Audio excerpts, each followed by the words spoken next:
Barstool Big Cat joining us here on Kyle Brust and Nortman across ESPN Wisconsin.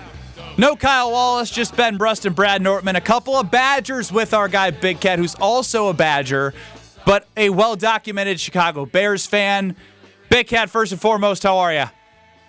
Well, the only reason I'm on this show right now is because I love you, Ben. Because you guys are just you're basically like, hey, let's have Big Cat call in and have him be a punching bag for 20 minutes. So thank God I love you. Otherwise, I would say absolutely not. I'm not calling in. But yeah, go ahead, do the punching bag routine. We're gonna get right to it. Don't you worry. All right, because we have declared here, and we're getting people on board with the dumpster fire that is Halas Hall, that there is a 0% chance that the Chicago Bears will win on Sunday. And that's not a statistical probability that is true, but we are declaring it true for this weekend. Are you in our camp as a Bears fan? No, that's stupid. That actually makes me think the Bears are going to win now because there's no 0% in the NFL.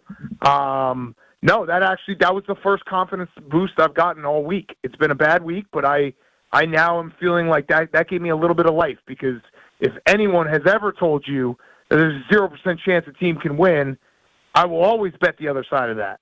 Always. Well, Big Cat, I'm thinking about two different experiences that you've experienced lately that I've never experienced but must be painful. And I just got to ask, right? If we're going to keep the punching bag going, you being a Bears fan or you experiencing kidney stones, which you have discussed recently, what is a more painful experience? Bears, easily. I'm like 90% Bears sure. More painful than kidney stones? Yeah, because eventually you pass the kidney stone, and the Bears will just always be the same. I think also my kidney stone was because of the Bears. I think it was because of the 𝙆𝙍𝙍𝙍, and that started the whole spiral. And yeah, I think those are related. So wait, is there an origin of how to get a kidney? Like how do you get a kidney? Is it stress induced? Be unhealthy, stress, not drink enough water. It's all the things. I check all the boxes. So be turning 40 soon. So yeah, and watch the Bears. That's it. That's on the list. It's bad, guys. I don't know what you want to say. It's bad. No. Bad. We're gonna shift gears to the Badgers, which is also bad, but there's still more to pick off the bone here. I got a real bone to pick with you, Ben Brust. All right, then You're pick an it. idiot. Why am I an idiot? You're an idiot. I'm running out of patience with Luke Fickell. You're an idiot. Dude, okay? Barry came on yesterday and agreed with me. Okay, well, Barry's an idiot too then. Wait, Big Cat, what are you seeing then? What are you seeing that we're not seeing? Yeah, all right, Mr. Patient. I'm seeing, my problem with the Badger fan base right now, and I have this argument with my friends too all the time, the belief that we have this crazy fall off that has just happened in the last couple of years is so removed from reality. Paul Chris had the program going in a bad direction. We lost to Illinois by 5 touchdowns at home, before he got fired. So where was I when moment? I agree. It sucked. Oh, hold on. Let me finish. Listen, I love the Badgers. I want them to be good. We all need to take a shot of reality, and the reality is we played for a very long time in the Big Ten West, and the teams that we had that were 9 and 10 win teams were inflated by playing in the Big Ten West. So I think the problem is that there's a lot of people thinking the program was at a level that it never actually was at.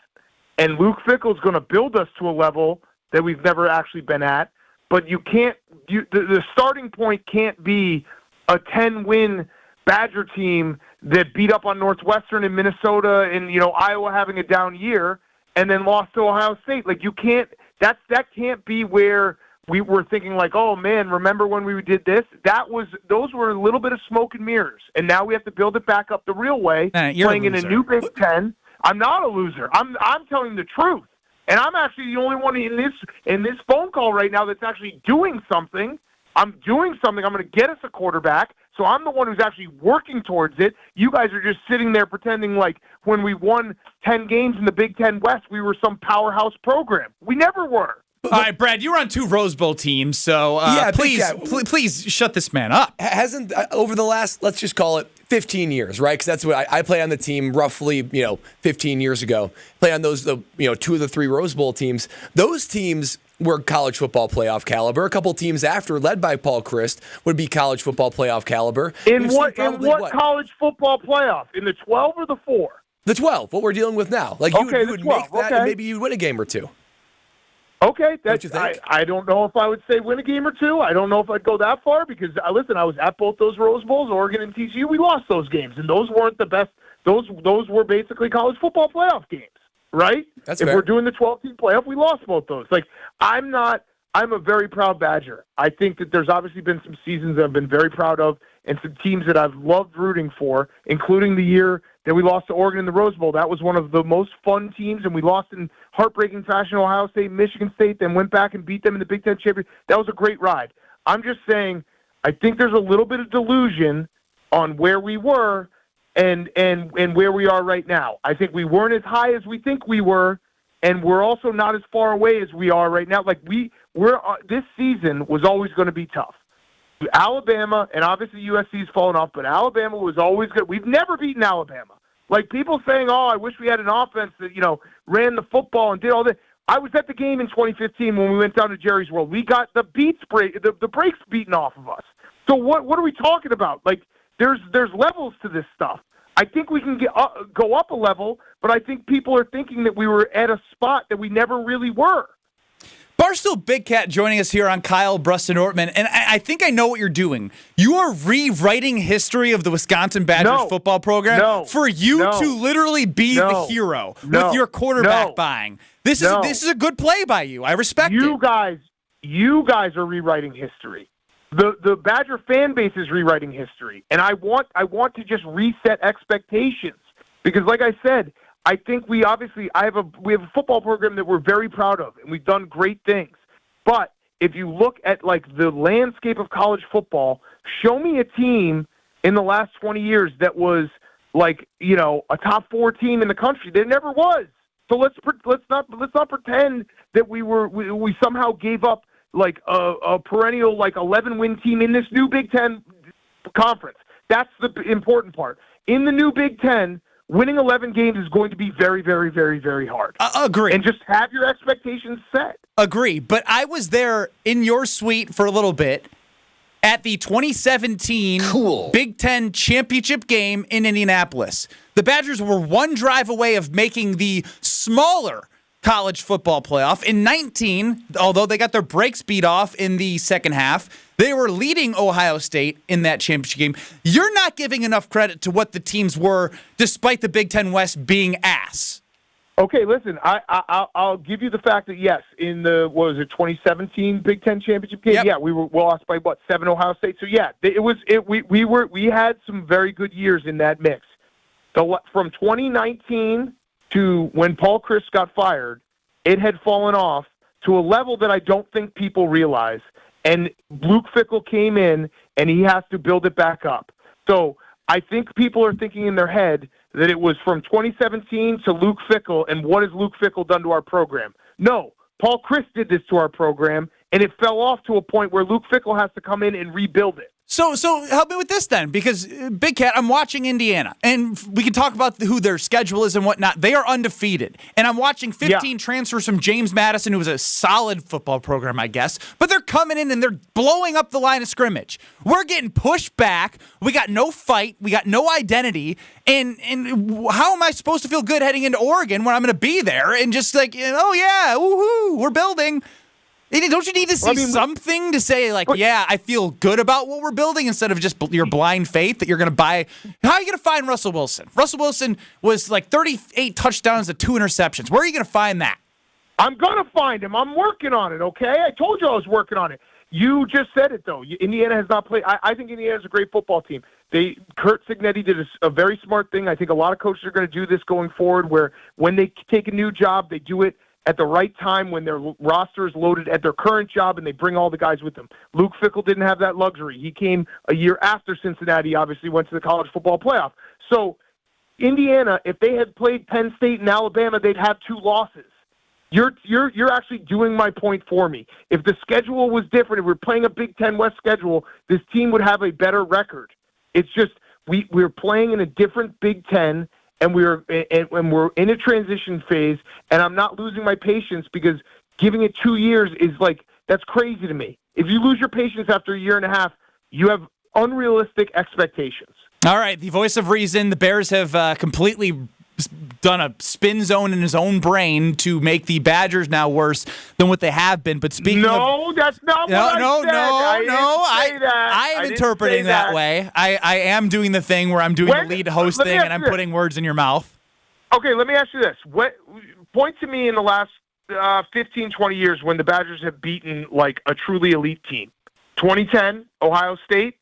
2003, when I was a freshman, Ohio State. What are the other ones? Brad, truly you're elite being the football guy. Top 5? Is that what we're saying? Like a top 5? Yeah, top like the class of the like an Alabama this year, who's not even top 5, but like those type of teams. Was LSU top 10 at Lambeau Field? Yeah, they were 5th, I believe. And that was also as Les Miles was having that got Les Miles fired. See, this is what you're doing. You're not giving any credit. You're no credit guy. I am giving credit, but just tell me when. Tell me when it's been like Wisconsin's always been competing at this insane level, and I haven't. I'm just trying to understand where the expectations are that we are a level up that I don't think we're at, because we have to navigate how to get back there or get there. Big Ten West hit a lot of things. All right, and this is another good job by you. This is a punching bag segment. You're not supposed to punch at us about the Badgers. We're supposed to punch at you about. Well, you guys have bad takes about the Badgers, and I want it on the record. I'm a bigger Badger fan than you guys because I actually have patience. That's the thing. Money. I have realistic expectations. I'm not gonna do the thing where I freak out after a year and a half and pretend that the sky is falling. If we're having this conversation in 2 years from now, I will be the first person to say, hand up, I was wrong, but I don't think it's going to go that way. I think it's going to turn around. All right, Barstool Big Cat joining us here on 𝘲𝙧, Brust, and Ortman. Would you rather the Bears have a real quarterback or the Badgers have a real quarterback? I mean, it's probably never going to happen for either, so I don't really understand that question. Yeah, we got him. Actually, we got him. Maybe the Badgers, just because I'll be the one who brings the real quarterback. Have you ever thought, just bleep this, I'm done with the Bears? Like, just be done with them. I disown the Bears, No, I'm not done with them. I've disowned them. I want nothing to do with it. They're causing you too much stress. Why do you want this? You got kidney stones. If the Bears let me be GM, then I would pick Bears. But I'm gonna find us a quarterback for the Badgers, and I'm gonna take all the credit. Everyone's gonna have to be like giving me thank yous in the streets when this happens. Yeah, so when it comes to the Bears-Packers, how are you watching this game? I mean, you should probably just spare yourself the stress of watching it, right? Because, I mean, we're talking about you potentially, you're not going to abandon your team, but at some point, are you changing how you're experiencing this team, or have you just completely given up on them for this season? The Bears are going to win this game now. Based on your tone, the Bears are going to win this game, and I better be able to call back in on Monday. Yeah. You're welcome. Segment 1, Monday, 2 o'clock. Barstool Big Cat at the 1 in 1 million Dumb and Dumber chance here. I'm gonna watch it how I always watch it. We have our gambling streams. The Bears do not deserve. We have 7 TVs. One main TV has sound that's bigger than everything else. The Bears do not deserve sound. That will be Steelers. What gives you hope about the Bears? Nothing really. Maybe. No. Is that his phone line? Are we disconnecting? Selling the team.